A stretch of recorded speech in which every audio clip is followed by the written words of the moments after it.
In a world full of noise, two voices rise above the chaos. Ron and Brian. They speak truth. They stir thought. They accidentally help. News, nonsense, and necessary self-care. Join the cult of Ron and Brian. Because the work is so important. And good evening, everybody. It is Sunday night. It is 8 o'clock on the first day of March, and it is time for episode 394 of the Cult of Ron and Brian podcast. Brian, how the hell are you tonight, my friend? Good to see you. First off, great to see you. That is an amazing hat on your head. Thank you. Thank you. It looks great. You got it. You have a head that those hats look perfect on. I got my little Cult of Ron and Brian trucker cap. Sharp. Go to our web store, purchase one for yourself. I'm doing great. It's Sunday night, work tomorrow. We survived the blizzard. I know that you want to talk about how you and your wife had to shovel snow. I know that you're still complaining about it, but it's been an incredible week. So much has happened since we did the show a week ago. Let's get into it. All right, let's get into it as we always do with Drink of the Week. Na zdrowie. Salud. Drink of the Week. Sláinte. Pause. Drink of the Week. Drink of the Week. Drink of the Week. Drink of the Week. Brian, what are you drinking this week, my friend? You know, last week we spent a lot of time talking about the USA-Canada hockey final in the Olympics.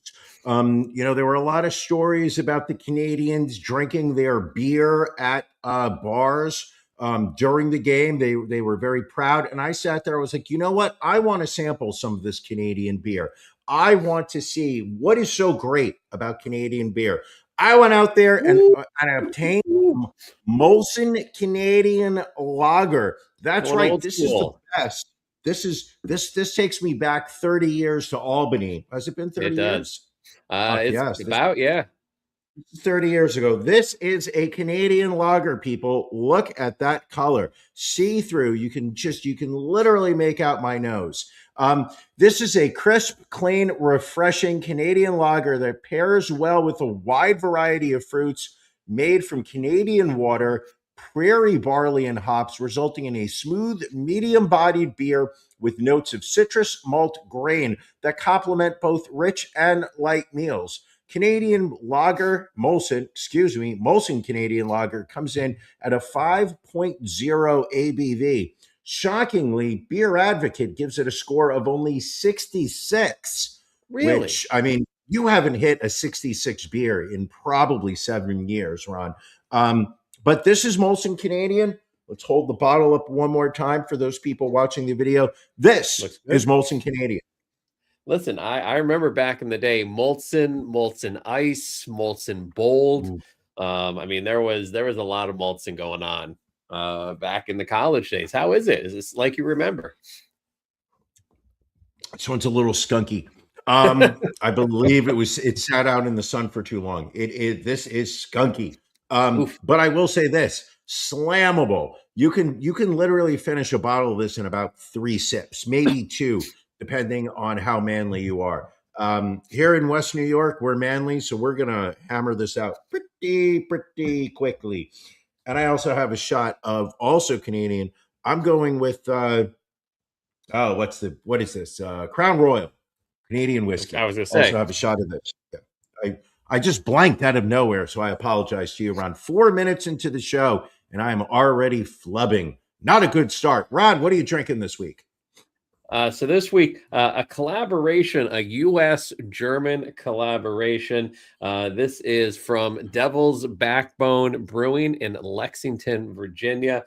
They partnered with Spaten, Munich, Munchen Brewery, and came up with Munchen on Hops. This is a Bavarian IPA, saying it is hoppy, bready, and fruity notes, clocking in at 6.7%. Kind of a hazy body on that, kind of your very classic IPA coloring. Let's taste this here. The man takes a sip. I'd like to point out, people, Ron is still using one of the old Ron and Brian podcast pint glasses. It appears he has not even supported his own web store by buying a cult of Ron and Brian pint glass. These things are so key. Ron, tell me about your beer. Very tasty. Again, not too hoppy, a little piney aftertaste, but very smooth, very crisp. Definitely could drink a few of these. Excellent. I'm going to say this. As soon as you said the word Spaten, I was on board. I'm a huge fan of that, of a product that Spaten puts out. And you can taste it, Brian. You can taste it in the hop. Ooh, can you taste it? All right. Keeping it rolling along. It's time for our beef of the week.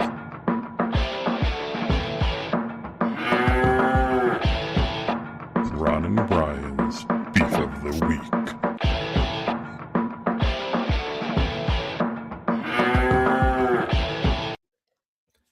Brian, you've had 7 days to really think about this. You go first this week. Me? You go first this week. You go first. You go first this week. Champ, you go first. You must have a good one. I'm showing respect. I'm showing respect this week. Last week, I went very long on my beef of the week. I thought, yeah. This week, you go first. All right. So my beef this week, Brian, is with the Pennsylvania Department of Transportation, PennDOT, as we call them in this lovely state. So they have a project going on where they have been removing the toll booths from some of the exits off of the Pennsylvania Turnpike. It is just going to be, Easy Pass and pay by plate, all of that. So no individual booths. The thought process is one needs to slow down, go through the booth, since everybody's just going through Easy Pass anyway. So we are at the point in the project where they have removed the booths, right? But they have not reconfigured the lanes yet. So right now we're in a point where it's 3 lanes. It expands, depending on the exit, to 6 or 8 lanes, like where the toll booths used to be. And then it condenses back to like 3 or 2 lanes. But as a result of the construction they've been doing, there are literally no lane markers for about a half mile as you exit. They are just leaving it up to chance for people when they're driving to make up their own lanes, to make up their own rules. And this may surprise you, Brian, an absolute shit show during rush hour. An absolute shit show. We know how courteous Philadelphia drivers are. We know that as soon 100%. As you get out, I'm sure it's lots of people saying, no, you go first. I see you're trying to move left to right. I want you to go ahead of me. Yes. Granted, this is the same PennDOT who last year issued a redesign of the Pennsylvania license plate and decided they were going to make the 0. They were going to update it with that slash through it so they could tell a 0 from the letter O. However, they did not see ahead of time if the Easy Pass cameras would handle it. So now the Easy Pass cameras think that 0 is an 8. So it's completely screwing over people that have either an 8 or a 0 in their Pennsylvania license plate right now. Do you have an 8 or 0? I do not, thankfully. Does the wife? She does not, no. So once again, you're complaining about something that's not a genuine. Again, I'm a man of the people. When I held this previous belt before it was retired, I was a champion of the people. As I hold this current title belt, I'm a champion of the people. You sit in your ivory tower looking down on the rest of us. Don't even drive. Don't even drive. Why would I? The world doesn't want me behind the wheel. We know this. We've established that previously. Brian, thank you for deferring to me. But now I have to ask Brian, what is bothering you this week? Ron, this week for my beef of the week, I sat there and I looked at the world. I looked at my world and I realized that the only true beef of the week that I could bring to the table this week, if I wanted to be true to my inner self, be true to who I am, and speak power to my truth, the only beef of the week that I could discuss is the great porterhouse steak I had for dinner last night at Edwards Steakhouse. That's right, Ron. I had a porterhouse steak split with some friends, which is a premier thick cut steakhouse classic. From the short loin, it features a T-bone steak, a T-bone separating the large tender filet from a robust New York strip. That's right. I was over at Edwards Steakhouse in New Jersey. I'm not being compensated for this plug for them, but they have been serving the community since 2004. Jersey City's premier dining experience offers steak, seafood, and more with an elegant flair. My beef of the week, last night's porterhouse. So it's a literal beef of the week. Ron, the truth of the matter is this, people have been listening to this show for 394 episodes. They have experienced all manners of slight little grievances from people who live in Philadelphia adjacent neighborhoods. For instance, this week, sitting there complaining that there aren't enough paint markers on a highway, little minor inconveniences that sometimes. Wasn't this your second steakhouse visit this week? Weren't you at Golden Steer NYC earlier this week having steak? Ron, I just want you to understand that I enjoy fine dining, and sometimes it's important to remind people that it is important to treat yourself and not just sit there and complain and complain and complain like people who live in Philadelphia adjacent areas. So you don't think to invite any friends of the podcast, any people that are local, to say, "Hey, I'm going to be in your neighborhood. Would you like to break bread?" You're just going to look down your nose at people while you have your fine porterhouse steak. I actually was with friends of the show, Mike and Ann, good friends of the podcast. They were there, and they shared this porterhouse with me. It was delish. All right, good to know. Well, let's keep. You know what I also learned? You know what I also learned while doing it? I know you're trying to move on. I'm still trying to live in yesterday's dinner. Sure. When you order the bacon at a steakhouse, dipping it into the steak sauce. Never did that before. Key move. Oh, so good. So fucking good. So good. I learned that last night. All right. Well, good to know. Good to know you can still teach an old dog new tricks. I'm always learning, Ron. We've got our stories of the week, the stories that we want to make sure we capture and put in front of everybody. Just shove them in your faces, whether you want them or not. Brian, what is your story of the week this week?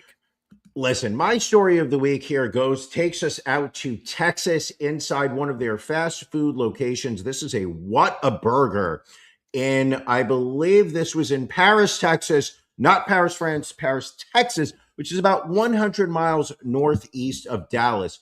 Ron, I remember you have regaled us with many tales of your service at fast food locations while you were working yourself through high school and college. I believe you told us a story about working at Burger King and how you and the other employees would at least once a day pick a customer and literally beat the shit out of them in the parking lot for shits and giggles.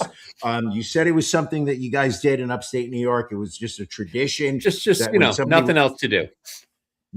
Listen, it's upstate New York. I understand there wasn't much for entertainment, so you guys would beat up a customer. However, here at Texas Whattaburger in Paris, Texas, a manager smashed an unruly customer with a trash can after the suspect allegedly berated staff, returned to the restaurant drunk, and attacked an employee. That is correct. This video has gone viral as we have seen way too many videos on the internet recently of customers going to fast food locations and basically disrupting operations with their aggressive, loud behavior. We have seen people throwing anything that's on the counter at the staff over perceived problems with their food and whatnot. However, this was a fine example where the staff at the location fought back, would not let themselves be pushed around by this drunk person, and beat the crap out of them. It's something, Ron, you said, I remember you said earlier this week, this is the kind of thing you guys did regularly. Obturations. Well, your language skills tonight are a bit sloppy. Brian is sloppy already. Yeah, listen, I think this could have easily gone under our segment "Fuck Around and Find Out." Sure. Everyone is still under the impression that the customer is always right. It's not always the case. Sometimes the customer is going to get lefts and rights. And just be smacked around a little bit. Personally, I love the video because it wasn't just like I feel like one shot of the trash can probably incapacitated the guy. Sure. But the manager was like, you know what? Here's the special of the day: 7 or 8 more consistent trash can shots to your head.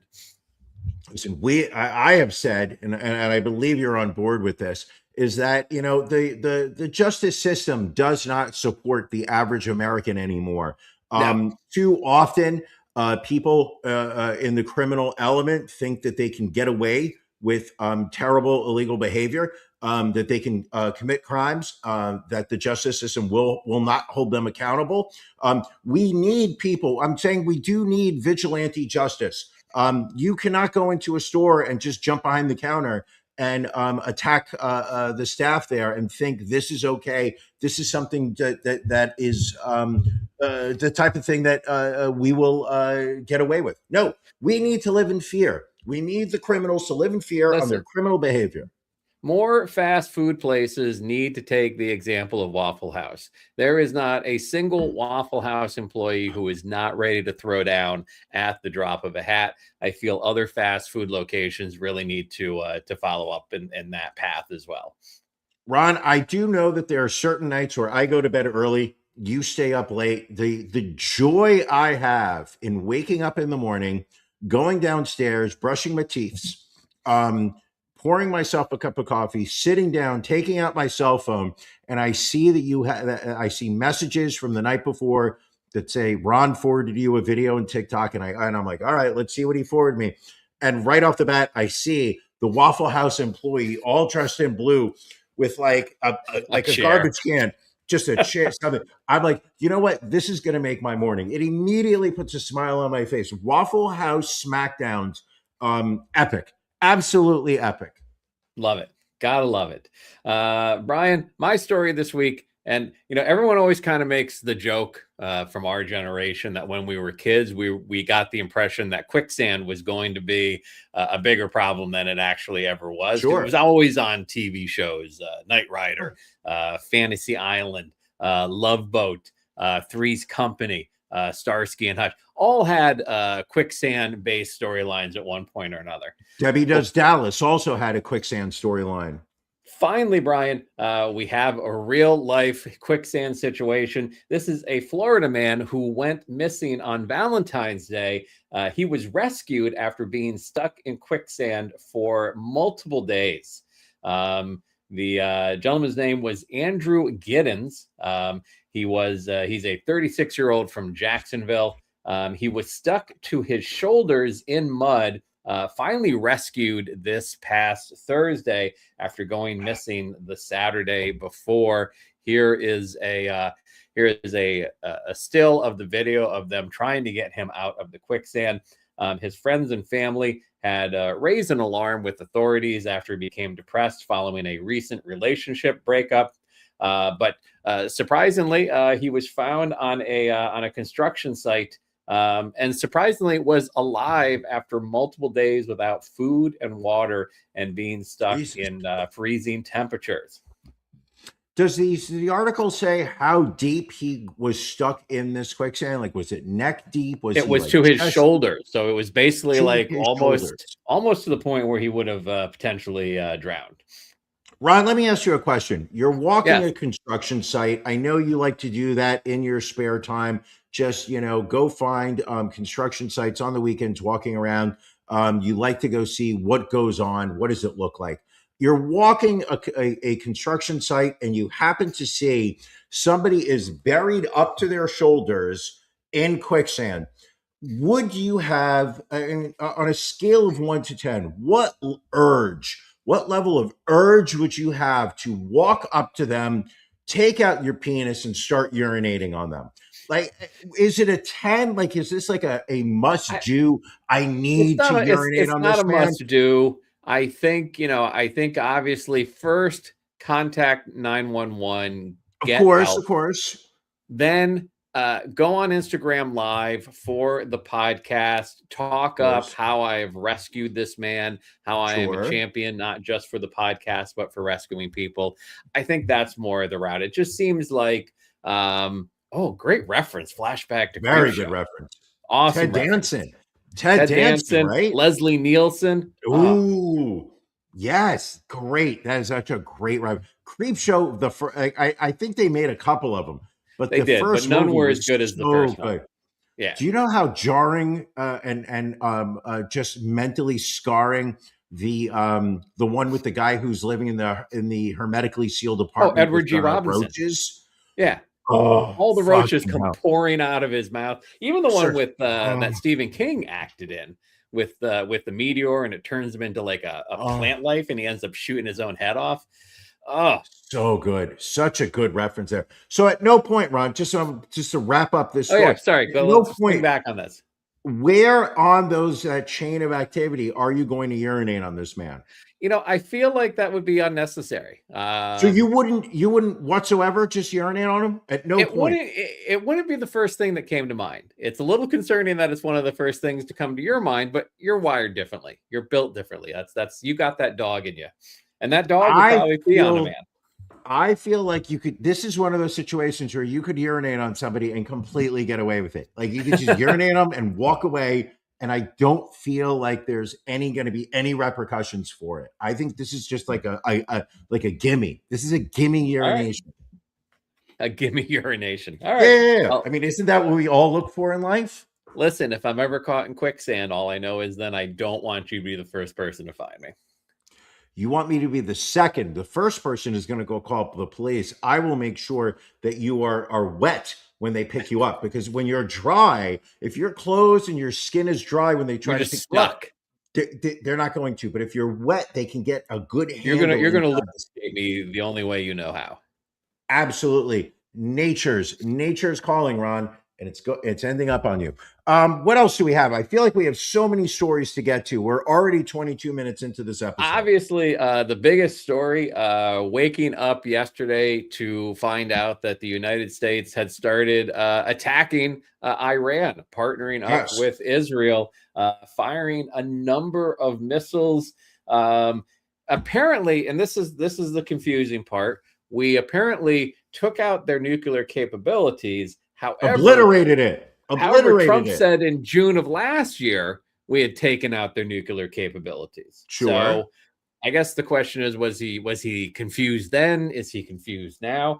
This also was a day after negotiations in Geneva had made some significant progress in and for Iran to take apart its own nuclear capabilities. But we just decided to start bombing them. And now Iraq is literally firing missiles at everybody in the Middle East and the UAE. Now, that's your move, Ron, which I'm very surprised that Iran would sit there and open up the... Okay, so I imagine that there is a process document that the Iranian, missile defense, their Department of War, whatever you want to call it. I imagine they have a process document of, we get bombed, what do we do? And I'm very surprised that when they opened that page after their supreme leader was killed, Medid Job, whatever the guy's name is. The former president of Iran, former president, allegedly also killed. Also a prick, no offense. That when they opened that book, they looked down to be like, okay, we've lost about 40 of our senior military leaders. What do we do? And the answer was just send missiles in any direction they can go, see where they land. Hopefully they project this image of defense superiority, which we know Iran does not have. I mean, if there's one, listen, let's be brutally honest here. America spends so much money on war. We spend so much compared to other countries. We spend so much compared to our GDP. You can mark me up on that one. Okay. But the idea is just that like our defense budget is so much that when we decide to use the military, especially nowadays where the idea of the quote unquote boots on the ground is not necessary. You've got missiles that fly. The supposed accuracy of these things are incredibly good. We know how good those missiles are because we blew up a girls' school That's true. in Iran. We killed about 60 girls. We don't even know how many because there's probably more in the debris. Our missiles are so strategically accurate that we don't even need to risk American lives. But we've got to support Lockheed Martin. We've got to support Boeing. We've got to support the industrial military complex. So we need to use these pieces of war. We need to be able to kill people. So every now and then we do. And look, we're very good at it. Well, and I read because I was as confused as you were as to why Iraq was firing weapons into Bahrain. Did you say Iraq? Don't you mean Iran? Iran, excuse me.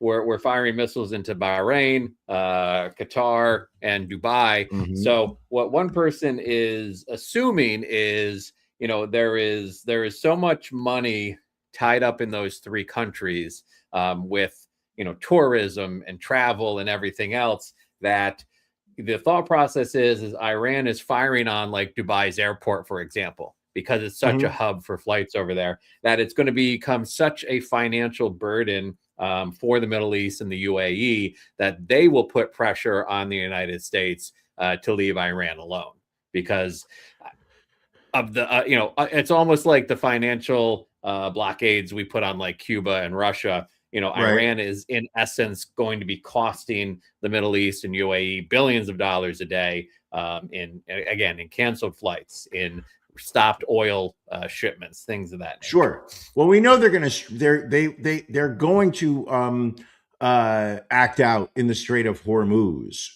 Yes. Hormuz. I don't know. I at this point, listen, people. 27 minutes into this episode, I don't even know how to pronounce the words anymore. But all joking aside, Ron, we know that there will be some action from Iran. What I don't know, and probably most people don't, is what are their capabilities now? They've lost their supreme leader. I don't know who else below him. I know, according to the U.S. military, we've wiped out a solid layer of their senior leadership.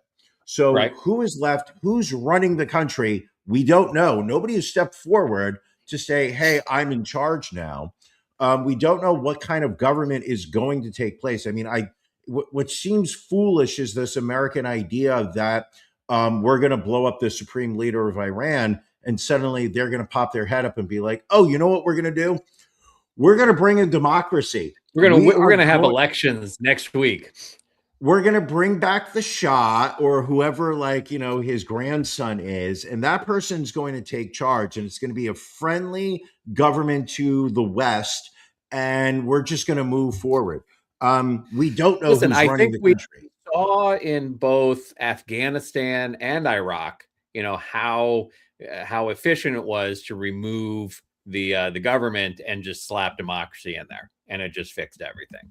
So I don't know why Iran wouldn't feel the same way. Well, I think that's what we're going to have, no? We'll see. What also seems to be happening is Iran is using apparently its oldest, cheapest missiles to fire its initial onslaught towards Israel, towards Jerusalem, to apparently use up the number of missiles in the Iron Dome defense and things like that before they fire their more sophisticated missiles towards Jerusalem. Anybody that understands inventory management knows that it's FILO. It is first in, first out, or last out. That would be FIFO. No, FIFO. So they're doing FIFO. We all know, listen, Ron, as somebody who understands hotel management, you know that it's FILO, first in, last out. That is proper inventory control. You don't let the dust settle. Iran seems to be going FIFO, and that is why they're going to lose this war. All right. Well, we will see what happens. So far, 3 American troops reported as being killed so far. We'll see how the numbers go. Trump is fine with people dying for his He wars. said it. Listen, to distract he from the said economy, to distract from the Epstein files, all that good stuff. in his announcement, and first off, and I do believe, I think we give him a hard time on this show. I feel like there are a lot of We don't give him a things. fair shake. I don't think so. I don't think Donald J. Trump gets a lot of positive comments here. But I do believe this is an opportunity for us to not just point out his negatives, but also his positives. I was very impressed with the fact that he gave a speech to the nation at 2:30 in the morning. That I do not expect that man to be awake, coherent at 2:30 in the morning. Lord knows I'm not going to be. But at least tonight.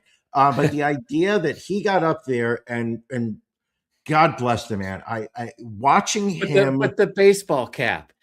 Why do we have the president of the United States and a fucking USA trucker cap giving this news to the nation? You know the answer to that. You know the answer to that, which was he was unprepared with the hair fold over at 2:30 in the morning. So it was just throw on the baseball cap so that we can't see what's going on his hair. We know that. The other theory I heard was that that's how you know that it was Israel's idea to bomb, because otherwise he would have had his MAGA hat on. Because he had the USA hat on, clearly, that's the got it. It came from AIPAC, the move to bomb Iran. Let me ask you a question, Ron, because this is actually a genuine question. Sure. Your social media algorithm, would you describe it as anti-Semitic right now? Compared to what exactly? Hold on. I asked an incorrect question. Okay. Not anti-Semitic, anti-Israel. I believe that we still can stand on the fact that anti-Semitism is not the same as anti-Israel. Sure. Is your algorithm filled with anti-Israel sentiment? Because mine is. Well, and I think, my FYP is influenced by the number of videos that you forward to me. So it's probably a little, in addition to the misogyny and the racism that you send me on my FYP, a good amount of anti-Israel stuff as well. What I found interesting was the fact that despite the very poor social estimation of the standing of Israel right now, and I understand there's a lot of Jewish people watching right now, listening to the show, who are proud Semites. We love you all. However, the state of Israel is not, how do I say this? It's gotten some flack of late in terms of, the genocide of the Palestinian people. Sure. I was surprised that the attack on Iran was equal parts USA and Israel. I would have thought that the US would have said to Israel, you know what, guys, we've got this one. You stand down. This is going to be us versus them, as opposed to, hey, we versus them. It just feels like we are picking a very strange bedfellow. It's going to be very interesting to see how this plays out over the next few days and weeks.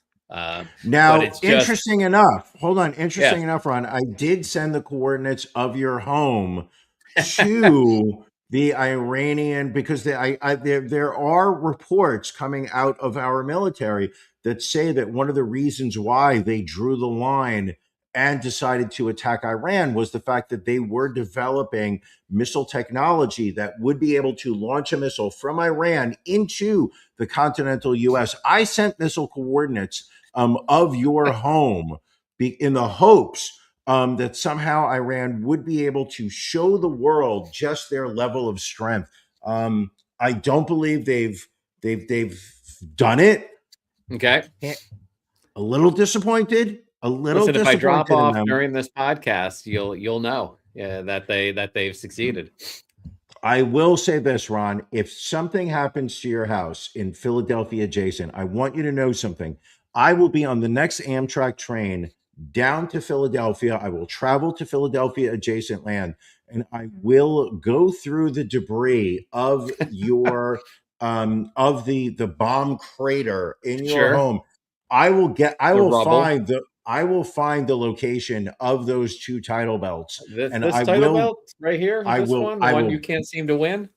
I will bring that belt back to West New York because those belts need to be able to survive. I mean, what happens to you and your beer fridge, whatever happens, happens. But I will It's make life. sure C'est that la vie. I will rush down to get my hands on those belts. Those belts will survive. All right, good to know. Next up, Brian, a Columbia University student detained under campus housing by ICE agents on Thursday morning was released after New York City Mayor Zohran Mamdani received assurances from President Trump as they met at the White House.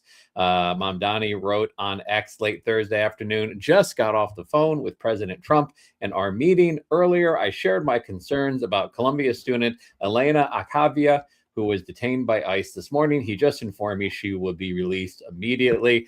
Of course, everyone had to comment on the fact that Elena, a little bit of a smoke show. So is that potentially why this caught the interest of President Trump?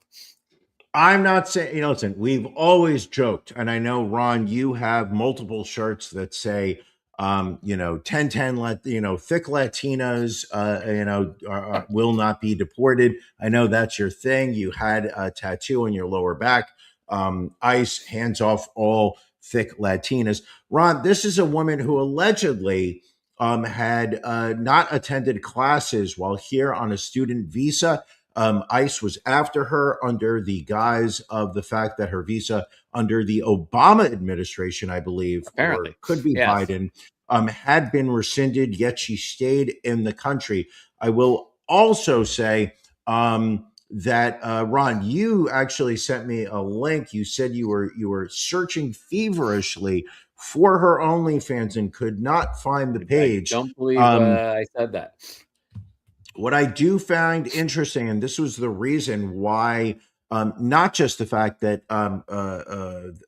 physical appearance, but was the fact that allegedly ICE agents showed up to her Columbia University dorm, flashing NYPD badges, claiming that they were New York City police officers, while holding up a missing poster of a 5-year-old, asking people in the building if anybody had seen her trying to get access to the building.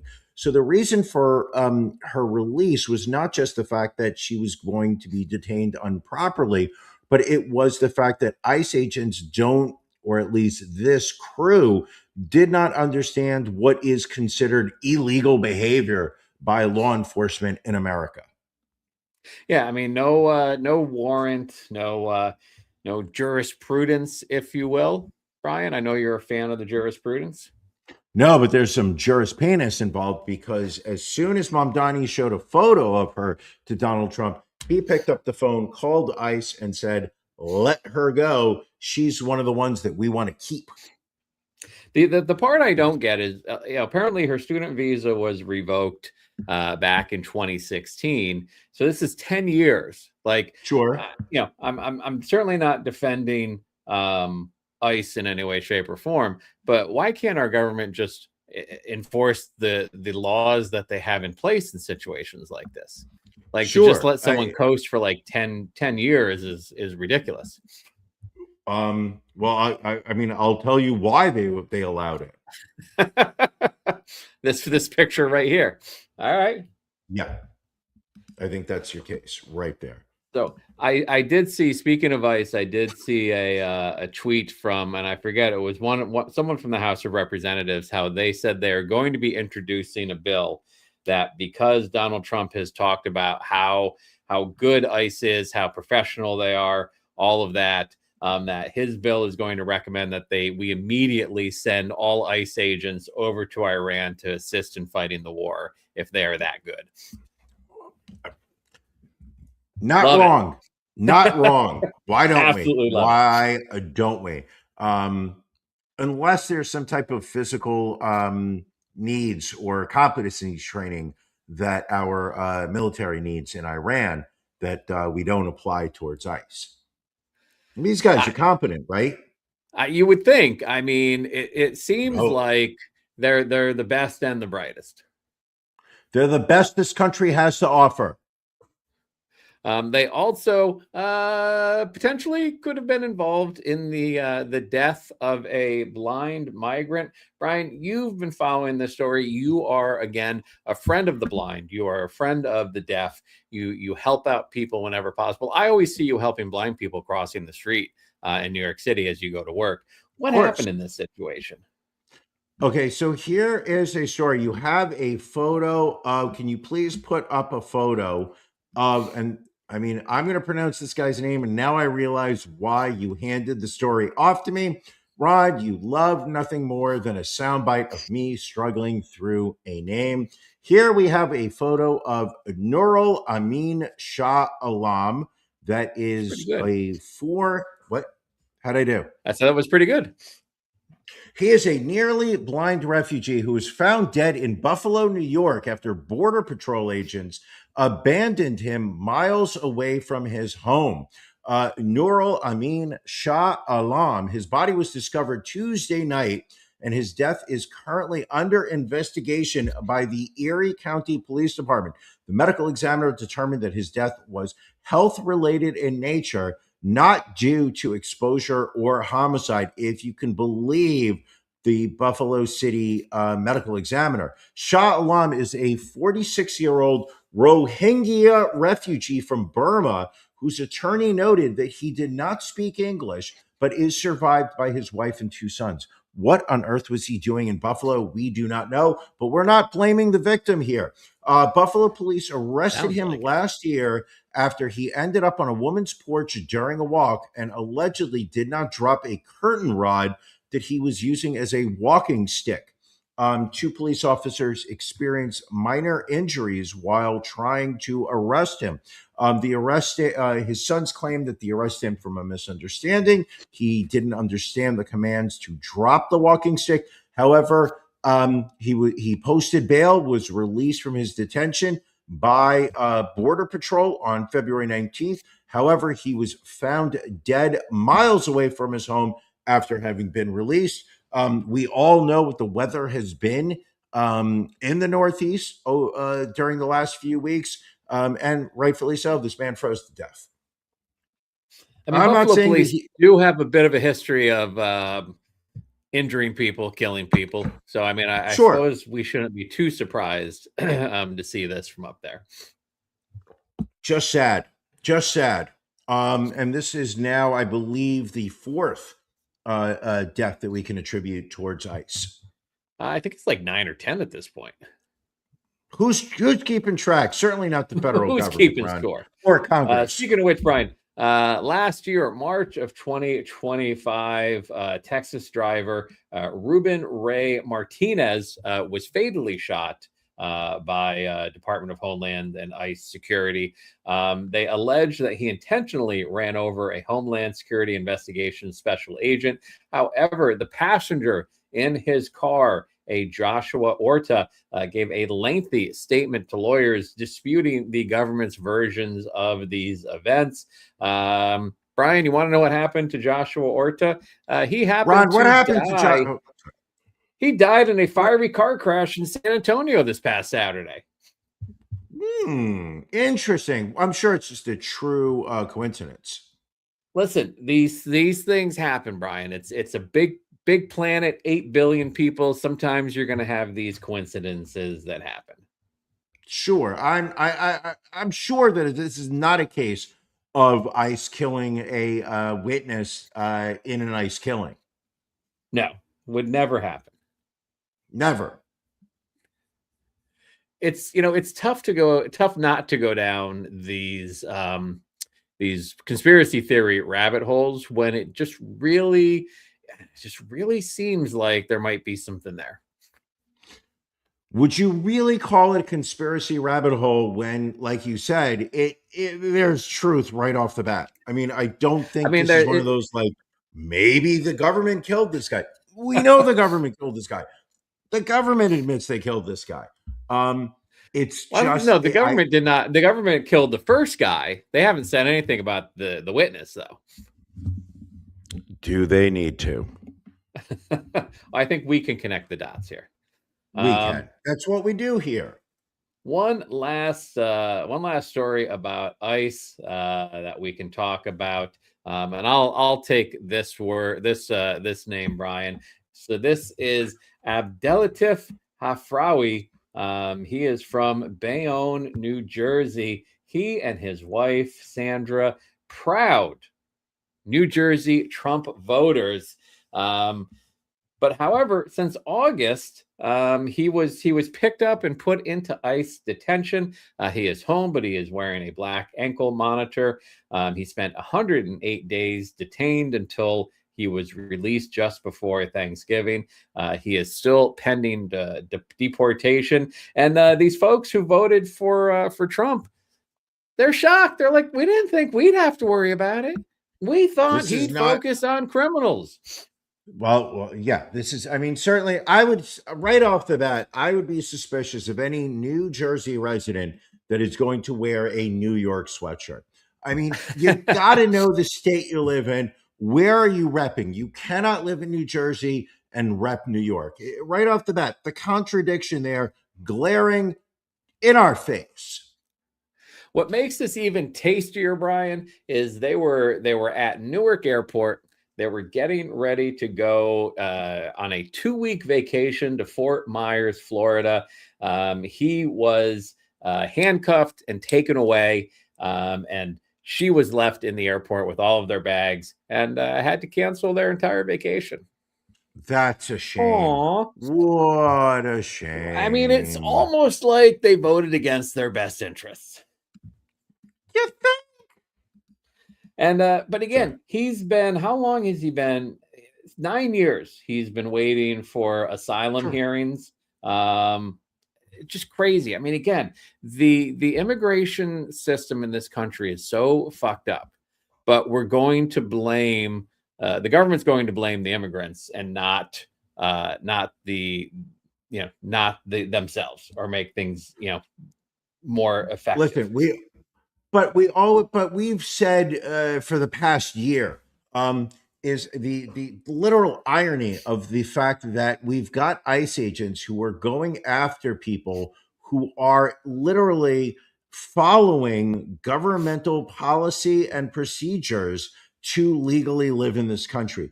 Like, I understand, like the it's not even logic, but I understand, like, the government's desire of, there are illegal immigrants here who are committing crimes, who are making life unsafe for Americans, and we are going to capture these people and send them back to their countries.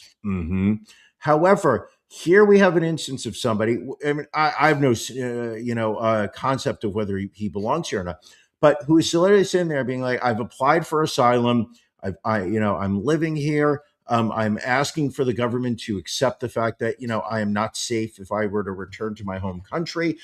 You have created a process for me to, stay here for a period of time while the government decides whether I should stay here or not. And ICE is literally sitting there being like, that's the fucker we need to arrest. We need to capture this guy.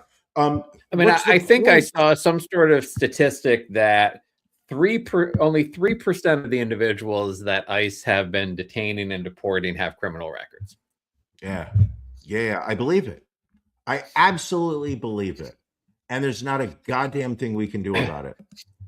Well, the only thing more American, Brian, than attacking immigrants is fast food, Brian. And McDonald's has their biggest burger ever finally coming to the United States. It's the Big Arch Burger, rolling out this Tuesday, March 3rd. It's available for a limited time, and apparently it's a love letter to fans who simply can't get enough, Brian. It's 2 quarter-pound beef patties, 3 slices of melted white cheddar cheese, crispy onions, slivered raw onions, lettuce, pickles, and big arch sauce, which is described as a tangy, creamy sauce with a perfect balance of mustard, pickle, and sweet tomato flavors. My goodness, that sounds delicious. Clocking in at a solid 1,020 calories, 53 grams of protein, 59 grams of total carbs, 65 grams of total fat, and 175 milligrams of cholesterol. The CEO of McDonald's had a video that quickly went viral as he was sitting down to eat a big arch, seemingly like an alien, still not quite accustomed to his human skin as he addressed people. Sure. Chris Kempczynski is the CEO, and then taking what some people are saying might have been the absolute smallest bite of the burger possible. So let's pull up this video. We fast forwarded to the point where he's going to take a bite of the big arch. All right, the moment of truth. Like there's That barely is so anything good. gone. That's Hold a on. big bite. Let's jump this back here. That is so good. That's a big bite for a big arch. It's distinctively McDonald's. Only McDonald's could do this type of burger, but it also is unlike anything else on our menu. It's a delicious product. You know, you've got sort of the cheeses and the gooiness. Like just kind of First like off, the sweater over a button down right off the bat screams, I've never been to a McDonald's before. McDonald's fan base is not a button down shirt with the sweater over it. The comb over is just a terrible haircut to begin with. it doesn't even appear that he's held a burger that many times in his life. No, he has not. I guarantee you this man has provided nothing but organic food on the table for his children. This is a man who eats only with knives and forks. Absolutely. He does not eat with his hands. You nailed it. Absolutely. The look of uncomfortableness eating a McDonald's. Like, I love the fact that they made a point of putting the beverage and the fries in front of him, but he never touches either.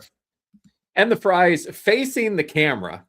Obviously, Sure. he's not eating those fries because it's, you know, the shot is just there for him. No, and it's just the awkwardness in speaking. Like you know how they say, like, you know, the lizard people have taken over. Right. I would investigate what is underneath that skin. Well, and it's just I feel it's a shame that the burger wasn't out in enough time for Trump to serve it to the United States men's hockey team when they were at the White House the other day. Ooh, fucking hell. Can you imagine going to the White House and being fed McDonald's burgers? And it's not even the first time. Like when he had, which team was it? Was it Georgia when they won the national championship Might in have his been. his first term? I thought it was Alabama, but you could be right. Might have been. Is there really any difference between Alabama and Georgia? No, do we care? I don't. I know that much. To me, they're the same. jump- I live in the Northeast. I'm an elitist. To me, they're the same. Excuse me a sec. What are we excusing, Ron? Why would I excuse I had a big You sneeze are- that I did not want to sneeze on everybody. Johanna says Gross. it's Yes. gross. Thank you, Joe. I apologize. Absolutely gross. And Janelle is laughing at you sneezing. She thinks it's funny. A Tennessee woman who sought to undergo sterilization surgery last week was abruptly blocked from receiving the procedure, with hospital staff informing her they decided they had a, quote, duty to protect her sacred fertility. Whoa. This woman, who What has the asked to remain anonymous, sought a salpingectomy, a type of surgery that removes the fallopian tubes after several years of trying various birth control methods. She told local media that she never wanted kids since she was young. She's wanted to pursue sterilization. And apparently, the hospital decided that they knew what was best for her. This was after she had already gone through pre-surgery preparations, after she already had an IV placed in her arm. The Catholic Ethics Oversight Committee said she could not undergo the surgery. And what the fuck does I don't even want to know what a Catholic ethics? Oh, forget it. Is this really is are religious groups running our healthcare system now? Obviously, I mean they're definitely way too involved in healthcare and government. Like who should be determining people's healthcare other than people themselves? Just Brian, so fucking scary. I've asked you a got question. me. Yeah, and I'm not answering it. Why would I answer it? I don't know. Just I mean, I don't Billy know. asked you a Very question disturbing. whether did he eat the lettuce that was hanging out? You didn't answer that question, Ron.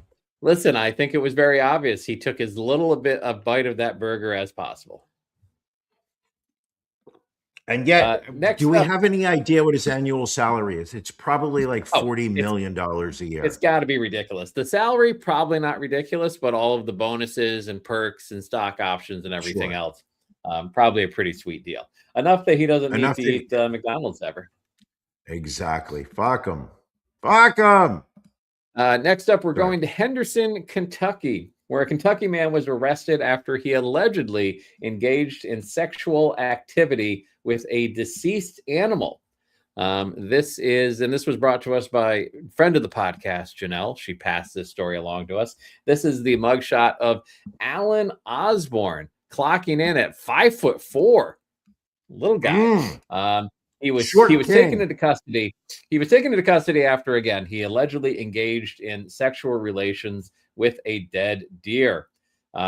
Central City Police Department said that a man was driving through an area in Muhlenberg County when he noticed a man allegedly engaged in sexual intercourse with a deer on the side of the road. The witness then called 911. When law enforcement arrived on the scene, they reportedly found Osborne covered in deer fur and blood. He was arrested and charged with sexual crimes against animals. Brian, you're not a man who drives. You're often a man who falls asleep in moving vehicles. But if you were driving through Kentucky and saw somebody having sex with a dead deer, would your first instinct be to call 911? No, I would stand there and watch. I mean, this literally seems like the victim's crime. Well, the deer is the victim. But all joking aside, at 5'4", I imagine what type of ladder was he standing on to be able to penetrate the deer? Because he's not. I mean, I'm going to go out on a limb and say if it's a dead deer, the deer was probably lying on the ground.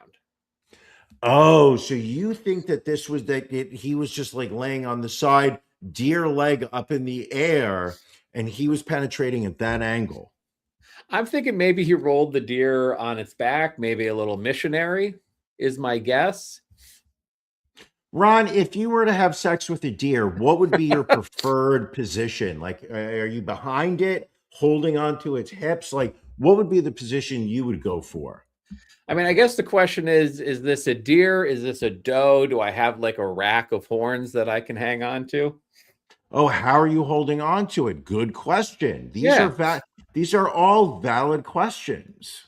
I mean, I'm just throwing some things out there. Just stuff for us to think about. But they're all valid, Ron, and I don't want you to ever think that you're not. Thank you. Good point from Johanna. This isn't After Dark. We should be saving these sexy stories for After Dark, but that was one we just wanted to include on the podcast. Of course, only in a sick, perverted world is that considered a sexy story. Yes. Right here, Brian, right here in Montgomery County, Pennsylvania, and the county that I live in, an assistant coach and her father attacked an opposing team's coach and his wife in front of his 3-year-old daughter after an elementary school basketball game. This happened back in early February during a second grade basketball game at the Holy Child School in Lower Marion Township. Brittany Ortiz, the assistant coach of one of the teams, was shouting and cursing during the game, which led to an argument with the opposing team's assistant coach. Ortiz's father, William Stanley, also began arguing with the opposing team's coach. And then after the game, Ortiz continued arguing with the other coach, as well as his wife. Ortiz then grabbed the other coach's wife by the hair, slammed her to the ground, striking her head against the floor. As the other coach tried to stop Ortiz, Stanley struck him in the head. Ortiz then kicked the coach in the inner thigh while trying to kick him in the groin. The coach was holding his 3-year-old daughter as Ortiz and Stanley attacked him. The girl was hysterical during the fight, urinated on herself, and suffered a bruise on her leg. The other coach suffered bruising to his inner thigh, while his wife lost clumps of her hair and suffered a concussion as well as a contusion on her scalp. Ortiz was arrested and charged with assault on a sports official, simple assault, recklessly endangering another person, disorderly conduct, and harassment. Her father was charged with battery. Now, Ron, when you attack a small child, how do you really go for it? What do you think is the best way for you when you're attacking children? I know you've always said, don't, like once they start urinating, the fight is over. I feel you've won at that point. I feel it, regardless of whether it's a child or an adult, once you have forced them to soil themselves, game over. Game is over. Okay. Interesting. I like, you know what? Maybe that is the title for this episode is how to get small children to urinate on themselves. It's a little wordy, but we can probably make it fit. I think it'll really hit the algorithm and just take off. As Johanna mentioned, we had a story that could have qualified for After Dark. If you do not know what After Dark is, then that just means that you are not a Patreon subscriber. If you are not, you should be. You should go to cultofronandbrian.com, click in the upper right-hand corner to become a patron. If you join at the $10 a month level or higher, you get to join us weekly after this show for After Dark. It's a half hour of our sexy, saucy stories. And then once a month, the last Sunday of the month, we have everybody on to join us for our pajama party. We have a trivia contest. Last week, it was Can You Beat Ron? And I am proud to say I defended the honor of the podcast. Brian finally figured out how to use Kahoot, and I brought home the win. So no charity benefited, but my ego certainly did. But how good was the game? It was the ability for, we did an entire game on the Winter Olympics. Ron, you showed a level of knowledge of the Winter Olympics that I thought was great. Anytime, we do it once a month, the pajama party. We invite people on to the show. I'm a fan of a two-way street. You are a fan of a two-way. I know that much. All right, Brian, anything else before we wrap up episode 394? Just a month and a half away from episode 400, Brian, which is going to be an extravaganza. Oh, it's going to be it'll be a doozy, as they like to say. There you go. All right, well, then we're going to wrap up this episode. We're going to get ready for After Dark. Brian, love you, my friend. Always good to be sitting here and chatting with you for this hour plus each and every Sunday. What a special time. Love the fact that we keep doing this. And everybody that's watching, listening, thank you for sharing your life with us this week. All right, folks, we will catch you next week. Thank you for joining us for the latest episode of The Cult of Ron and Brian. A non-tax deductible contribution can be made by subscribing to our Patreon. Visit cultofronandbrian.com and click on Become a Patron. We'll see you again next week.